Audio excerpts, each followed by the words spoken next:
Senhor presidente, nobres deputados, comunidade que aqui se encontra, quero cumprimentar também todos que nos acompanham pela TV Assembleia, pela internet. Quero também mandar meus cumprimentos aos alunos da Escola Silvio de Aguiar Maia, às professoras Eliana e Alessandra. E eu queria fazer um registro nesta casa do aniversário de uma cidade nossa, da região do Vale do Paraíba, a cidade de Jambeiro, que faz aniversário hoje.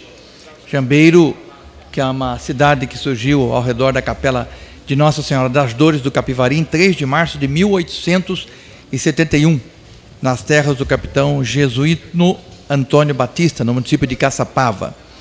Em 10 de abril de 1872, foi elevada à categoria de freguesia com o nome de Capivari, no município de Caçapava. E apenas em 30 de março de 1876 foi criada a vila que recebeu o nome de Jambeiro, em 8 de maio de 1877.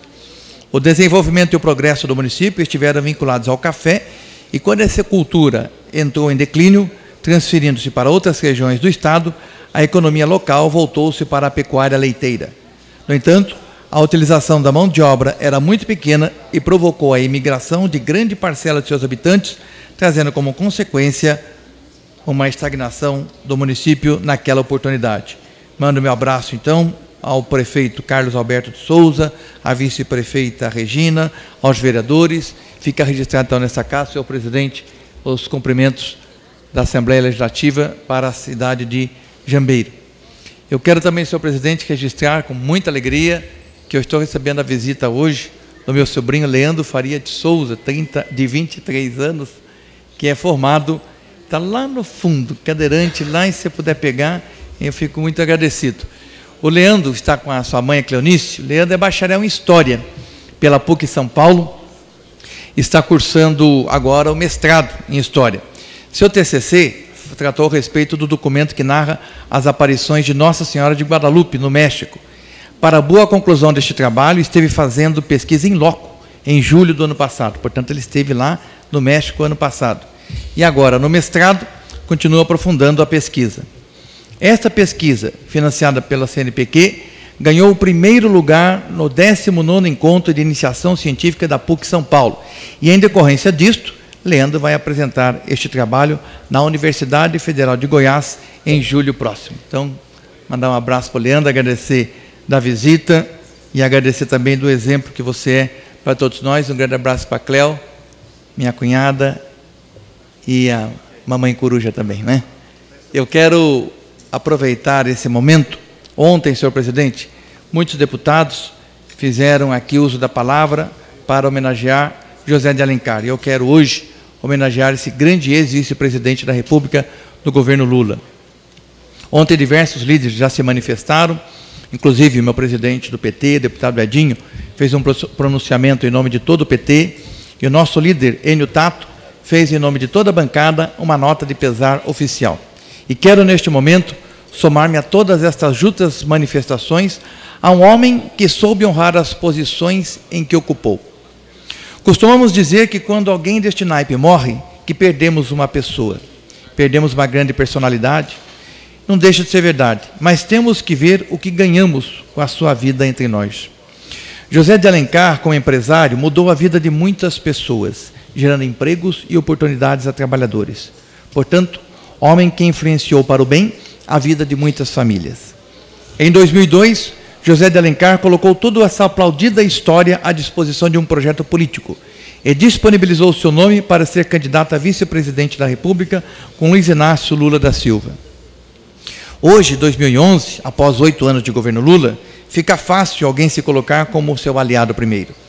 Mas é necessário lembrar que até 2002, Lula vinha de 3 derrotas eleitorais consecutivas. E se hoje Lula é uma certeza de político exemplar, naquela época Lula era a esperança, uma expectativa. Claro que quem conhecia Lula na sua intimidade, nos seus valores e nos seus princípios, já tinha certeza que, se eleito fosse, faria um exemplar governo como de fato fez. Mas até então, para a grande massa dos brasileiros, Lula era um projeto futuro. E é neste momento que José de Alencar hipoteca a sua história, o seu caráter, a sua vida, para, como um empresário bem-sucedido, caminhar ao lado de um homem, de um operário sonhador.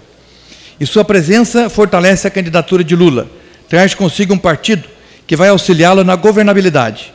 E com isto, Lula não só vence as eleições, mas faz um brilhante governo, com um vice-presidente que só o ajudou e só contribuiu.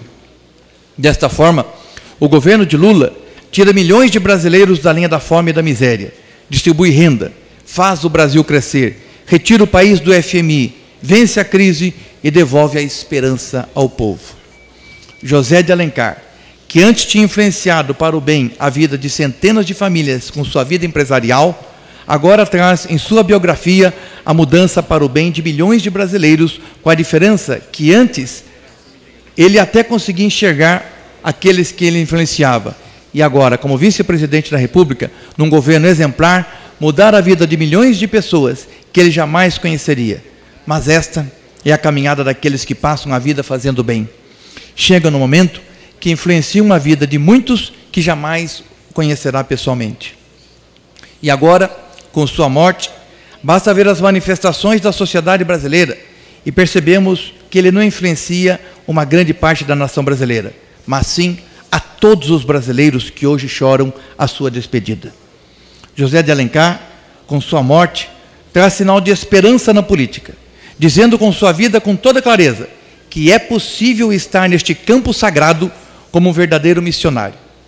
José de Alencar deixa um exemplo no momento histórico em que nossa sociedade carece de lideranças e bons exemplos. Eu fico imaginando a influência que sua morte agora está trazendo na mente de diversos jovens, jovens de 14, 16, 17 anos, carentes de exemplos, carentes de lideranças, jovens infectados por falsos líderes, big brodistas da Rede Globo, por comandantes de tráfico de drogas e, por que não dizer, de alguns políticos que desonram a sua classe. Pois bem, para estes jovens, com a morte de José de Alencar, aflora o nome de alguém a ser seguido, a ser estudado, a ser tido como modelo a ser imitado. Portanto, com sua morte, José de Alencar agora influencia não as centenas que obtiveram emprego em suas empresas, e não a milhões que melhoraram de vida com seu governo, mas a todos os brasileiros que, de uma forma ou de outra, agora estão sendo afetados pelos relatos de uma vida imitável. Seus últimos anos de luta contra o câncer e busca pela vida, sempre com um sorriso nos lábios, esperança no coração e olhar de consolo, evidentemente chamam a atenção de tantos que reclamam tendo tudo, ou mesmo de pessoas saudáveis que perderam seus ideais. Sua morte é como uma pedra de sal, que agora se dissolve num imenso mar, salgando cada partícula de água, de caráter, de honestidade, de amor e doação. Sua morte é como o grão de trigo que agora morre para dar a vida a tantos outros. Vida no sentido de dizer-nos que a vida vale a pena, que a perseverança no bem é o caminho, que influenciar para o bem a sociedade é o melhor ideal a ser seguido. Não perdemos, ganhamos. Temos que saber agradecer a Deus pelo tempo que este homem esteve aqui e fez a história brasileira ser mais digna de honra, mais cheia de bons exemplos e despertar no coração de todos a arte de viver. Mas quero, senhor presidente, registrar nessa casa também a morte de uma outra pessoa que também influenciou a nossa história e que domingo último nos deixou. Falo de Padre José Comblain.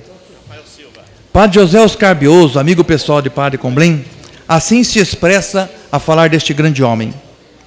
Perdemos um mestre e um guia inquieto e exigente como os velhos profetas, denunciando sempre nossas incoerências na fidelidade aos preferidos de Deus, o pobre, o órfão, a viúva, o estrangeiro. Trabalhou por uma igreja profética a serviço destes últimos nas nossas sociedades. Padre José Comblain nasceu em Bruxelas, na Bélgica, em 1923. Ordenado padre em 1947, chegou ao Brasil em 1958. Em Recife, a convite de Dom Helder Câmara, foi professor no Instituto de Teologia do Recife. Expulso do Brasil em 1971 pelo regime militar, Padre Comblain exilou-se no Chile durante 8 anos, de onde também foi expulso em 1980 pelo general Pinochet. Voltando ao Brasil, foi morar na Paraíba, em Serra Redonda. Estudioso da Igreja da América Latina, escreveu obras como A Teologia da Enxada, uma corrente teológica surgida em 1969 na Igreja Católica do Nordeste do Brasil, que tem como base a reflexão a partir da vivência cristã e teológica nas comunidades pobres. Peço, se puder concluir, senhor presidente. Essa semana, então... Pois não, deputado. Muito obrigado. Nessa semana, então, o céu recebeu 2 sacerdotes no sentido amplo da palavra. Profetas que passaram fazendo bem. Padre José Comblen como padre e José de Alencar como exemplo de político que fez de sua vida uma dedicação à nação brasileira. Os dois dissolveram a sua vida, seus corações e suas mentes ao povo brasileiro para que tivesse melhores condições de vida. E agradeço a Deus por ter a oportunidade, neste momento, de poder fazer o registro nesta Casa Legislativa. E queira Deus que todos nós aqui possamos imitar, com a nossa prática, fazendo da nossa ação política a continuidade dos bons exemplos que nos foram deixados. Muito obrigado, senhor presidente.